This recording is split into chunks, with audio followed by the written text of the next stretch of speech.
Back, I'm David Gura. An intriguing new twist in the Trump campaign and its possible pre-election connection to Russia. In a new report in the New York Times, an operative with close ties to the National Rifle Association offered to arrange a back-channel meeting between then-candidate Donald Trump and Vladimir Putin. An email exchange received by a Trump campaign advisor in May of 2016 contained the following message: Russia is quietly but actively seeking a dialogue with the U.S.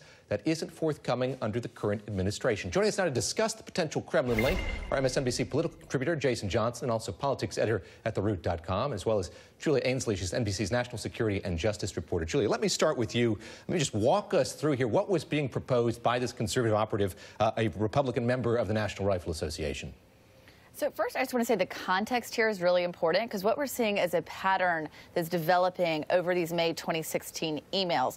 NBC reported just last month that a Russian banker by the name of Alexander Torshin had tried to use that same May 2016 NRA meeting to set up a meeting on the sidelines between then candidate Trump and Vladimir Putin. Today, we're learning from the New York Times report that an NRA member with ties to the Kremlin tried to reach out to Jeff Sessions and Rick Dearborn, again, to try to set up this meeting.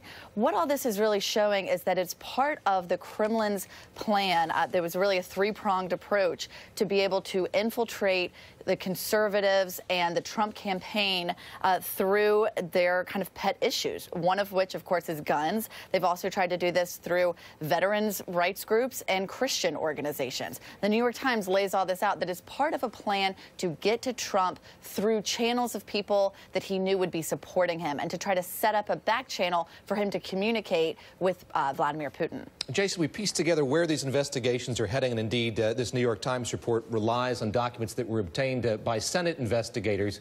How much of their attention is this kind of soft outreach occupying, do you think? Well, David, it lays out the entire story, as your other guest mentioned, that this was an ongoing process, that you had too many people receiving too many phone calls to claim that they didn't know what was going on. For Jeff Sessions to say he didn't know, for Jared to say he didn't know, for Donald Trump Jr. to say he didn't know, for Michael Flynn to say he didn't know. You had so many different people who were speaking on behalf or claiming to speak on behalf of the Russian government, getting in touch with key members of the Trump campaign. It's hard to say that they didn't know anything. But I always think, David, it's important to remember in all this that these associations aren't necessarily causation. The fact that Russians were trying to talk to Trump is not the same thing as collusion. That is something that's established later on when it becomes clear that there's material that's being offered and that members of his campaign team were interested in getting that material, which may or may not have been hacked emails. Jason, we spent some time today talking about the potential legal ramifications of that tweet that the president fired off yesterday. Let me just ask you about the political ramifications of it. We don't know. We heretofore didn't know a whole lot about the way the president tweets. We're under the impression that he fired off that tweet while he was in his motorcade yesterday. Now we're learning about dictation from a counsel to a social media official within the White House. What does this say about the way the White House is being run, the way that the social media wing of this administration is running things, how this tweet was fired off? Yeah, Trump's whole explanation about dictation, that's like when a celebrity says, I was hacked. I was hacked. That wasn't my Instagram post. Let's be honest. If it's in the president's name, it's his words. But it's been abundantly clear, David, from the very beginning of this administration, that they don't seem to have a clear and organized communication plan. If they did, the first part of that plan would be take the phone out of the president's hands.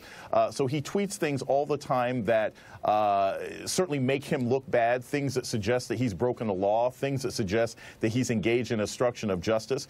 And since these are his words, I'm sure there's some constitutional scholars who will be digging through this for years, but you can take any of these tweets as statements from the president. They're not law, but they're statements from the president. So there's political consequences to this, but there's also legal consequences to this, and especially with this investigation where he makes it consistently clear that he's engaged in behavior that could be problematic and certainly is obstruction of justice. Julie, I want to get you to react to that as well. Indeed, this tweet, so many of his tweets do attract a lot of attention. This one in particular getting a lot of scrutiny here from legal scholars in particular.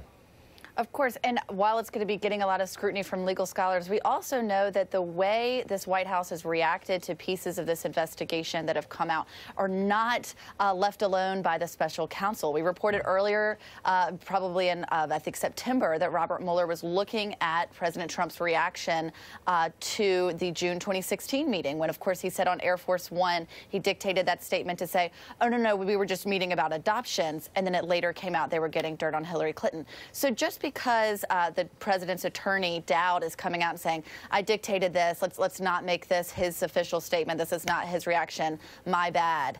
This doesn't mean that it can be dropped. This is something that came out as a presidential statement, just as Sean Spicer, the former press secretary, said that tweets were meant to do. They were supposed to be a window into the policy of this White House. Yeah, this was something that Senator Lindsey Graham, the senior senator from South Carolina, was asked about on CBS's Face the Nation this morning. Let's take a listen to what he had to say about this particular tweet from the president yesterday. There's an ongoing criminal investigation. Comey may be part of it. You tweet and comment regarding ongoing criminal investigations at your own peril. I'd be careful if I were you, Mr. President. I'd watch this. Jason, over these last many months, we've seen members of the president's party express some trepidation, occasionally some frustration with what the president has tweeted. What do you make of the reaction there from the senior senator from South Carolina? It amounts to absolutely nothing.